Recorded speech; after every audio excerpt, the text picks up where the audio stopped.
Ferramenta boa, bonita e barata. Só não digo que é de graça porque me custou a mão de obra. Eu vou te provar hoje que com materiais que com certeza muita gente jogaria no lixo, mas eu não, eu vou fazer uma das mais belas ferramentas que já fiz aqui no canal. Ficou lindíssima e eu tenho certeza que você vai gostar. Por isso, eu convido você a assistir esse vídeo, porque vai valer a pena você assistir. Se você gosta de marcenaria e gosta de ferramenta, vale a pena. Acompanhe. E se você está passando aqui agora e não me conhece, eu sou Edson Cunha e você está assistindo o canal de marcenaria Maredes Woodwork. Seja muito bem-vindo e muito obrigado por nos assistir. Também convido a você que nos assiste e não é inscrito nesse canal para não deixar de se inscrever. E gostando do meu trabalho, também deixe seu like. Agradeço imensamente por isso e que Deus abençoe imensamente a você e a todos os seus familiares, tá legal? Pessoal, também tem uma pergunta, olha só. Tenho aqui um pedaço velho de lima que mede uns 15 centímetros de comprimento por uns 2,8 de largura aqui, ó. O que é que você acha que eu devo fazer com essa lima? Essa é a pergunta, é você que vai me ajudar o que eu vou fazer com essa lima aqui no próximo vídeo. Dependendo do que você falar, vamos fazer mais uma bela ferramenta. É você quem vai decidir, tá legal? Agora vamos para o vídeo e vamos ver como que a gente vai fazer a ferramenta de hoje. Será que vai ficar boa mesmo? Será que é bonita? Bom, para saber é só assistir.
Bom, pessoal, trabalho concluído. Agora eu vou fazer um testezinho e dar algumas explicações para você aqui entender o nosso trabalho de hoje, ok?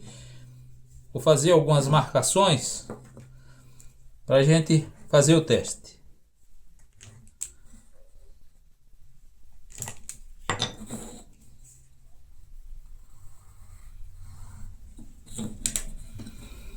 Para quem não sabe para que serve essa ferramenta, serve para isso. Lembrando que é uma ferramenta usada em várias profissões, mas a ideia dessa daqui é para usar em marcenaria, ok? Mas ela pode ser usada em várias profissões diferentes.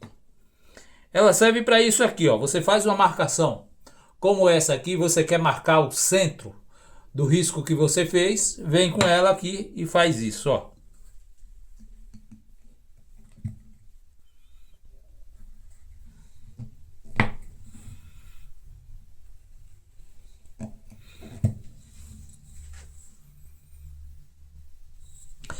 Marcado. Pessoal, vou mostrar para vocês aqui alguns detalhes, lembrando que um lado é de um jeito e o outro é de outro. Olha só, você vai ver primeiro esse lado aqui, observe essa listra aqui, ó, essa parte branca aqui, ó, onde eu estou correndo com o dedo em cima, que ela morre até aqui, ela faz um bico aqui e outro bico aqui. Já do outro lado, ela vem daqui, passa aqui e vem até aqui no final. Dos dois lados, aqui e aqui. Então ela tem um lado de um jeito e o outro do outro, ok? Eu gostaria que alguém fosse aí nos comentários e falasse para mim o porquê que ela ficou assim. Vou ver se alguém vai descobrir o porquê que aconteceu isso aqui. Vai lá e fala para mim. Mesmo assim, se você não souber, vai lá e fala para mim também o que é que você achou da ferramenta. Se ficou uma ferramenta bonita ou não. Lembrando, pessoal, que todo o material usado nesse trabalho aqui é material reciclado, ok? Todas as madeiras, essa parte de latão aqui é de uma torneira, como você viu, e isso daqui é um pedaço de lima redonda que quebrou. Minha lima quebrou e eu não joguei fora, guardei e agora resolvi aproveitar e fazer aí um belo de um furador. Como você observa, uma bela ferramenta, bonita mesmo, né, pessoal? Olha só, que ferramenta linda. Tem bastante apoio para você pegar e furar, né? Ficou uma bela ferramenta. Então, meus amigos, esse foi o trabalho de hoje. Eu espero que você tenha gostado. Se você gostou do trabalho, deixe seu like. Se você não é inscrito no canal, se inscreva e acompanhe o nosso trabalho. Agradeço a todos por ter chegado até aqui. Deixo aqui o meu muito obrigado e saúde e paz a todos.